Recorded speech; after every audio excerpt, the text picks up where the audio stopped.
problems. You're welcome. So how has it been settling down? How have you found settling down as a minister? Well, it's a whole new environment. Nigerians know my trajectory and my history. I've never been in government. I've never worked for government. I've never been in public service. All the while, when I finished from school, I've been the private person. So it's a whole new experience for me, but thank God I have quickly settled down and I'm getting down to brass task. Okay, okay. So what has been your focus since you settled in? And of course, I know that you have a new assignment, the Extended Special Public Works Program. Exactly. I know that must have been keeping you busy. So tell us a bit about it. Well, thank you very much. Generally, on issue of job creation, the president has been very passionate about skilling up Nigerians so that they can be self-employed. The focus of this administration is not a focus, it's not in the direction where we have to print employment letters, create employment in the public service, print letters of employment, and then call Nigerians to come and take those letters of employment. Many Nigerians feel that that is the only kind of employment we are talking about when we say we are going to create jobs. Creating jobs does not mean really that type of job creation.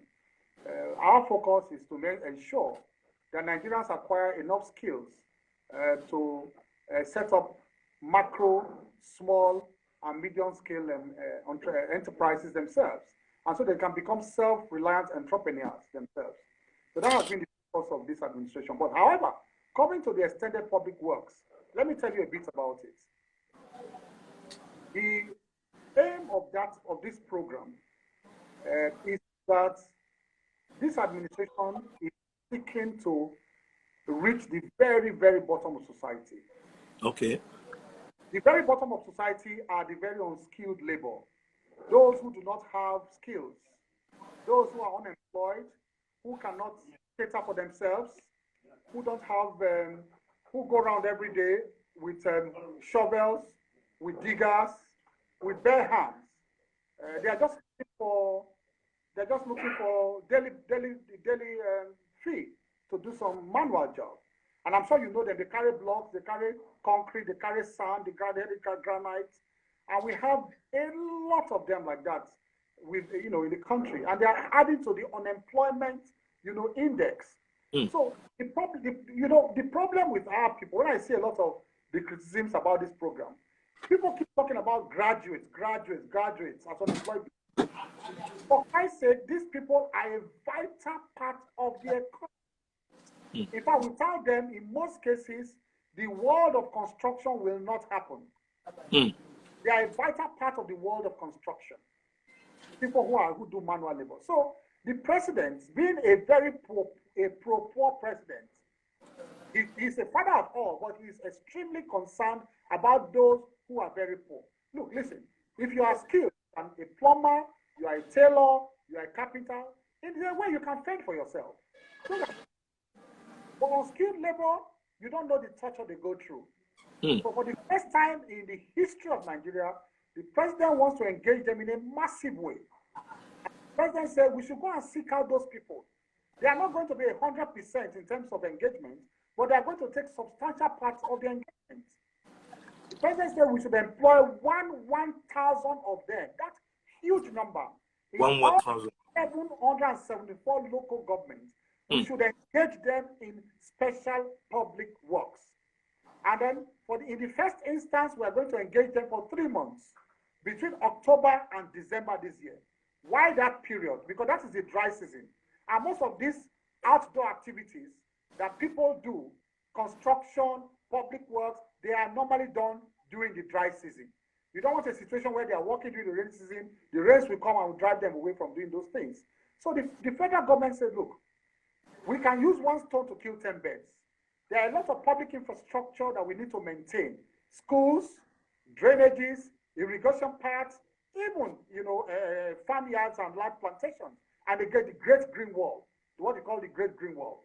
So the president said, let us use one stone to kill 2 birds. At the same time, when we are trying to engage these people and empower them, let us also use them at the same time to maintain public infrastructure. So they won't look like we're just dashing them money. And it can be in maintaining public infrastructure, we may collaborate with other arms of government, like other levels of government, like the local government or the state government. How can we do this? For instance, a local government may say, look, we want to paint all our primary schools. They are dilapidated, we want to reconstruct them. What the federal government will do during this period is to provide the workforce. And then the local government that intends to repair the schools may just provide the tool, they provide the materials. For example, they may provide paints, they may provide brushes, and then the people will come, the workforce, and they will use the paints and the brushes to paint the schools. They may also provide zinc and wood, and then we are going to produce the workforce to re-roof the schools. So other levels of government may take advantage of this program, but so long as what we are doing is maintaining public infrastructure, then you are in. So what we have tried to do, we first set out, I set up under my powers, under the ND Act, because I am doing this as a supervising minister of the National Directorate of Employment. And this program is domiciled in the National Directorate of Employment. But apart from the domicility, the president also specifically mandated me and my office alone to supervise the preparation and execution of this particular program. And so it's a huge responsibility on my shoulders. The first thing I did was that I set up an interministerial committee. The president said I should collaborate with other ministries that have rural content in their program. Rural content is that there are so many ministries that have some projects to execute in rural areas. The Ministry of Agriculture has a lot of rural roads they want to do. Ministry of Environment, Ministry of Health, they want to maintain a lot of rural health centers and all that. So I set up a ministerial committee. As I speak with you, other ministries we are collaborating with have submitted about 4,000 projects they want to do across the country, taking advantage of this program. National Bureau of Statistics has also written to us. They were part of the committee, and they said, look, they want 10 people out of this 1,000 in all the local governments, that they want to use these 10 people to carry out special surveys for themselves during this period. So everybody is tapping in. So among all the 1,000 people, we know we are going to recruit 10 at least lettered individuals for the NBC, National Bureau of Statistics, MBS, I mean. We will recruit 10 or lettered people who will now carry out surveys for them in all the 774 local governments. So that's what we are doing. Now, how are we going to go about this? When I set up this interministerial committee, they sat for some time and came up with some recommendations, which I reviewed, and then I came out with the model by what we are going to do.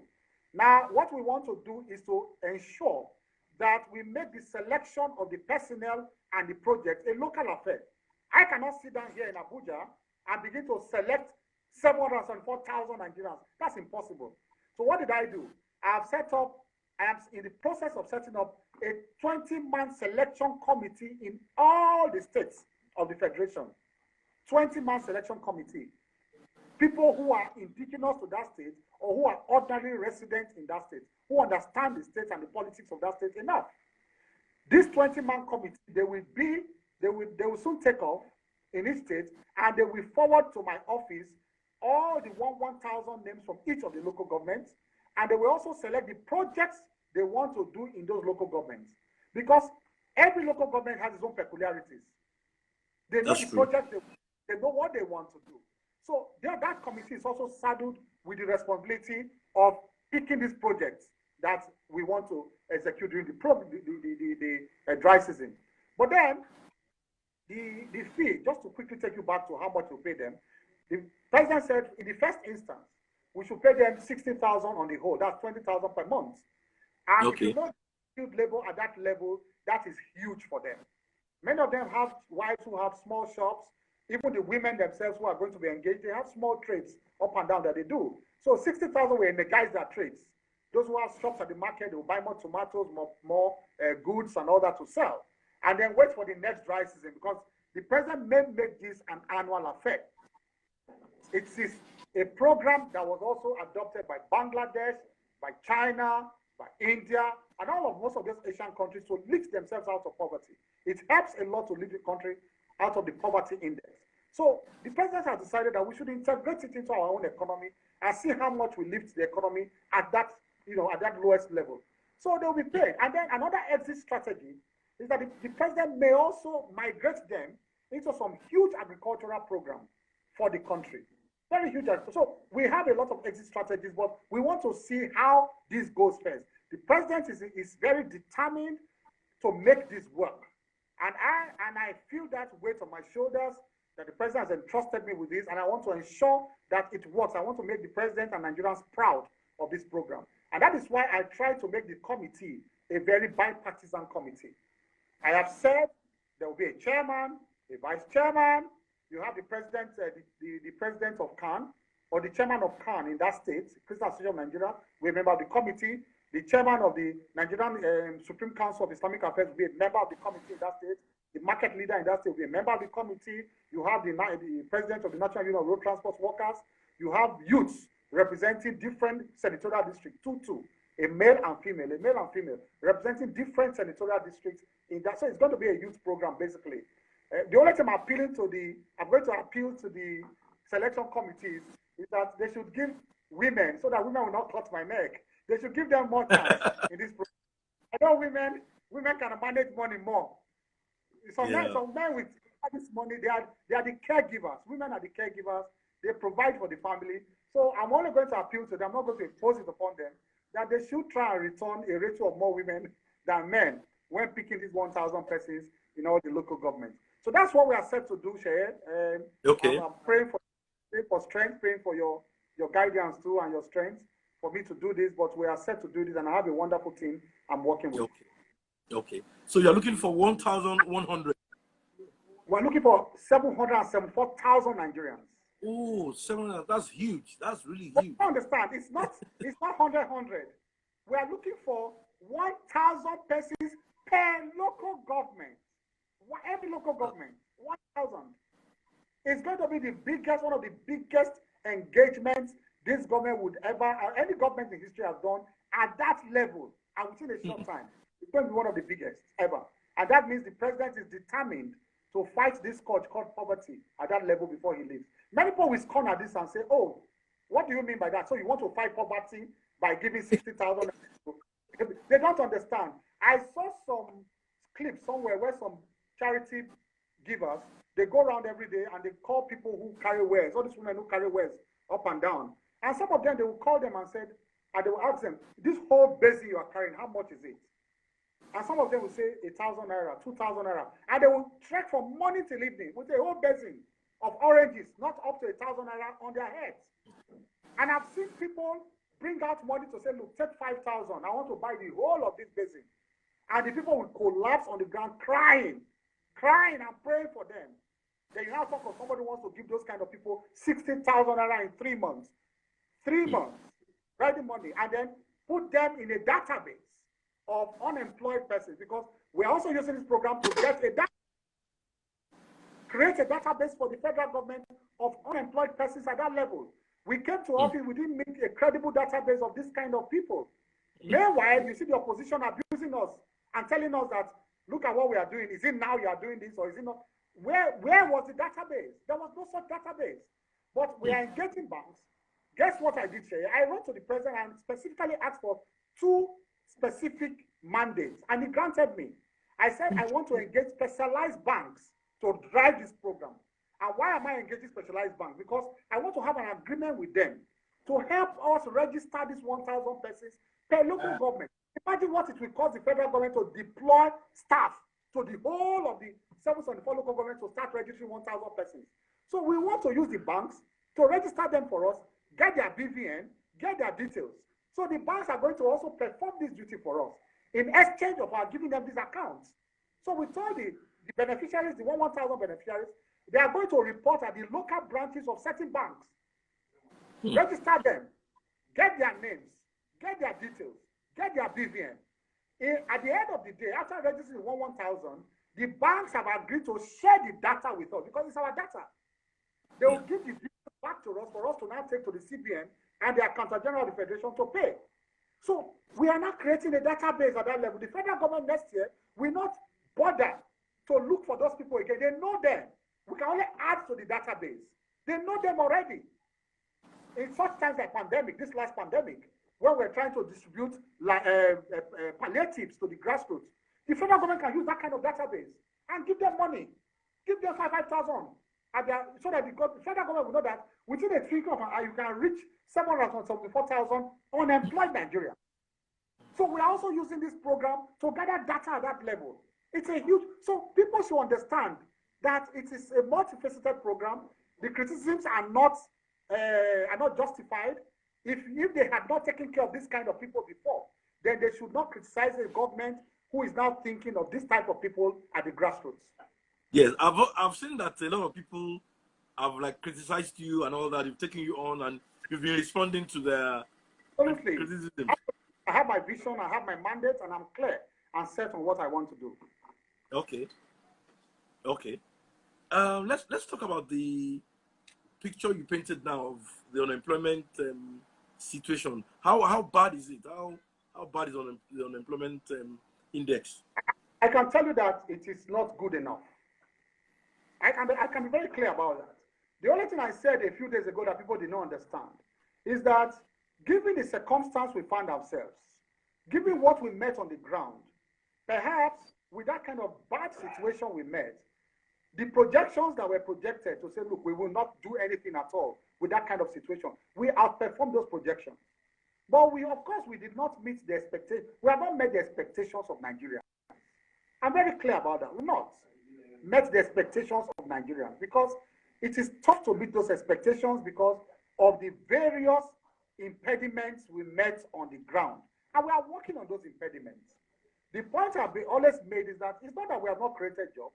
We have created jobs by skilling up Nigerians. There's the Empower program. There are so many heavy infrastructural programs we undertook across the country where we engage Nigerians. It's just that historically, the level at which we create the jobs, the speed at which we create jobs cannot match the speed at which the job seekers come out of schools, come out of different institutions looking for jobs. And then we also need to reorientate Nigerians to ensure that they don't sit at home waiting for employment letters. We are begging, appealing to Nigeria. Don't just sit at home waiting for employment letters. Go out. There are so many opportunities we can go out there and take advantage of. Even many federal government programs that want to skill up. The Empower program, for instance, is a program for graduates where people who come out as even doctors, lawyers, and all that, if they are waiting for the main jobs, in the federal government said, look, we are going to give you some skills. Pay you 30,000 naira per month. Go and be working. Go and acquire some skills. Some handwork. Let's call it handwork. The name that people understand. Handwork. Go and learn some handwork. Learn to hold a hammer with a nail. Hit a nail on a wood, and then you are doing work already. You will earn some money. Skill up yourself. Get some skills. Earn some money. And before you know it, you may not even go back to your principal profession. You may be a huge furniture maker.